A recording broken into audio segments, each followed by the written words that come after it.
आज का टॉपिक है वैदिक काल। पहला प्रश्न है, वेद का शाब्दिक अर्थ क्या है? सही आंसर है ज्ञान। सर्वाधिक प्राचीन वेद कौन सा है?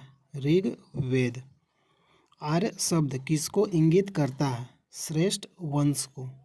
ऋग्वेद में कुल कितने मंडल और सूक्त हैं? ऋग्वेद में मंडल की संख्या कितना है? 10 मंडल। और सूक्त की संख्या कितना है? 228 सूक्त। त्रयी नाम किसके लिए प्रयोग किया जाता है? सही आंसर है तीनों वेदों के लिए। त्रयी किसके लिए यूज होता है? तीनों वेदों के लिए। ऋग्वेद, सामवेद, यजुर्वेद। यज्ञ संबंधी विधि विधानों की जानकारी किस वेद से प्राप्त होता है? यजुर्वेद से। 4 वेदों में से किस एक में जादू टोना और वशीकरण का वर्णन है? सही आंसर है अथर्ववेद। उपनिषद किस परंपरा पर आधारित है?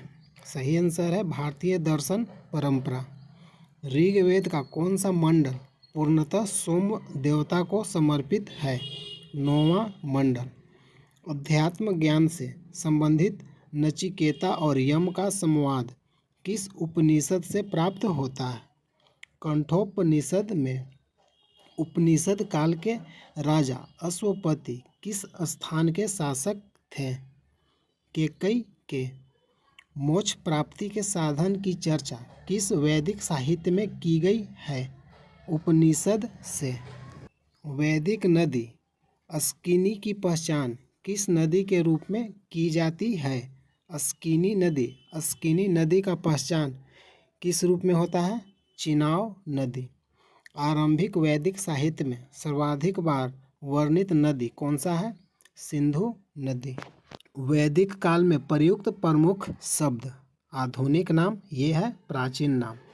गाय का प्राचीन नाम क्या है? अधन्या, जिसका वध न हो। राजा का प्राचीन नाम क्या है? गोपा। अतिथि का प्राचीन नाम क्या है? गोहंता या गोहन। धनी व्यक्ति का प्राचीन नाम क्या है? गोमत।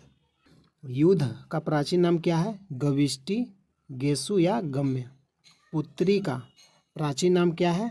दुहिता। अनाज का प्राचीन नाम क्या है? धान्य। मरुस्थल का प्राचीन नाम क्या है? धनव। उपजाऊ भूमि का प्राचीन नाम क्या है? उर्वरा।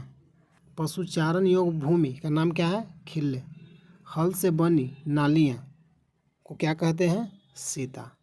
कौन सा वेद ऋग्वेद पर आधारित संगीतमय ऋचाओं का संकलन है? सामवेद। वर्ण व्यवस्था का सर्वप्रथम विवरण कहाँ से प्राप्त होता है? ऋग्वेद के 10वें मंडल में। पूर्व वैदिक काल में किन 2 संस्थाओं के राजा पर नियंत्रण होता था? सभा और समिति का। वैदिक देवताओं का पुरोहित किसे माना जाता है? बृहस्पति को। ऋग्वैदिक काल में निष्क शब्द का प्रयोग एक आभूषण के लिए होता था, किंतु परवर्ती काल में उसका प्रयोग किस वस्तु के लिए किया जाने लगा?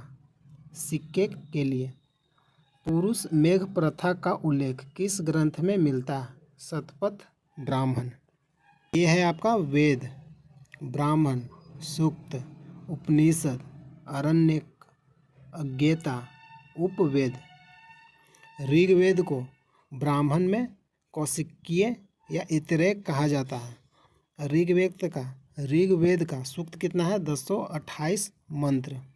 यजुर्वेद को ब्राह्मण में तैत्तिरीय या शतपथ कहते हैं।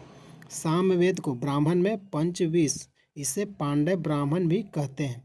इसमें सूक्तों की संख्या कितना है? 1875। अथर्ववेद को ब्राह्मण में क्या कहते हैं? गोपथ, इसमें सूक्तों की संख्या कितना है? 6000 मंत्र।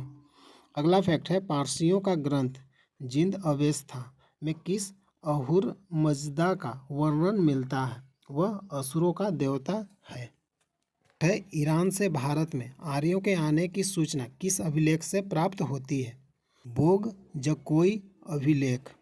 उत्तर वैदिक काल में किस क्षेत्र को आर्य संस्कृति की धुरी समझा जाता था? अंग एवं मगध। गोत्र शब्द का प्रयोग सर्वप्रथम किस काल में हुआ था? ऋग्वेद काल में। ऋग्वेद संहिता में दूसरे से 7वें मंडल तक सर्वाधिक प्राचीन माने जाते हैं। इन्हें गोत्र मंडल के नाम से भी जाना जाता है। ऋग्वेद काल में जनता का विश्वास किसमें था? बलि और कर्मकांड में। प्रसिद्ध दशराज युद्ध किस नदी के तट पर लड़ा गया था? परुष्णी, रावी नदी। दशराग युद्ध का वर्णन ऋग्वेद के 7वें मंडल में मिलता है। आर्यों के जीविकोपार्जन का मुख्य स्रोत क्या था? पशुपालन एवं कृषि। ऋग्वेद में उल्लिखित यव शब्द किस कृषि उत्पाद के लिए प्रयुक्त किया गया है? जौ। वैदिक युग में प्रचलित लोकप्रिय शासन प्रणाली का क्या नाम था? वंशानुगत राजतंत्र प्रणाली। यजुर्वेद अर्थात जीवन का विज्ञान का उल्लेख सर्वप्रथम किस वेद में मिलता है? अथर्ववेद में। अथर्ववेद में सभा और समिति को प्रजापति की 2 पुत्रियां कहा जाता है। गायत्री मंत्र का उल्लेख किस ग्रंथ में मिलता है? ऋग्वेद के 3रे मंडल में। ऋग्वेद में किसको युद्ध का देवता समझा जाता है? इंद्र को। पूर्व वैदिक आर्यों का सर्वाधिक लोकप्रिय देवता कौन था? इंद्र। गायत्री मंत्र की रचना किसने की थी? विश्वामित्र ने। श्रीमद् भगवत गीता मूल रूप से किस भाषा में लिखी गई थी? संस्कृत में। सत्यमेव जयते शब्द किस ग्रंथ से लिया गया है? मुंडको उपनिषद से। प्राचीन नाम और आधुनिक नाम। ऋग्वैदिक नदियाँ। वितस्ता का आधुनिक नाम क्या है? झेलम। विपाशा का आधुनिक नाम क्या है? ब्यास। दृश्यद्वती को घग्गर कहते हैं। क्रुभु को कुर्म, कुंभा को काबुल, सदानेरा को गंडक, अस्किनी का चिनाव, शतुद्री का सतलज, गोमल का गोमती, सिंधु को सिंध, सरस्वती को घग्गर, सुषोमा को सोहन, सुवास्तु को स्वास्थ्य। ऋग्वेद की मूल लिपि क्या थी? ब्राह्मी। जीविकोपार्जन हेतु वेद वेदांत पढ़ाने वाला अध्यापक क्या कहलाता था? उपाध्याय। राजा की उत्पत्ति का सिद्धांत किस ब्राह्मण ग्रंथ में मिलता है? ऐत्रेय ब्राह्मण में। शुल्ब सूत्र किस विषय से संबंधित पुस्तक है? ज्यामिति। अस्तोमा सदगमय वाक्यांश कहाँ से लिया गया है? बृहदारण्यक उपनिषद से। चरक संहिता नामक पुस्तक किस विषय से संबंधित है? चिकित्सा से। याज्ञवल्क्य गार्गी संवाद का उल्लेख कहाँ मिलता है? बृहदारण्यक उपनिषद में। वैदिक काल में लंबे समय तक अविवाहित रहने वाली कन्या को क्या कहा जाता था? अमाजु। वैदिक काल में द्विज श्रेणी में कौन कौन शामिल थे? ब्राह्मण, क्षत्रिय, वैश्य।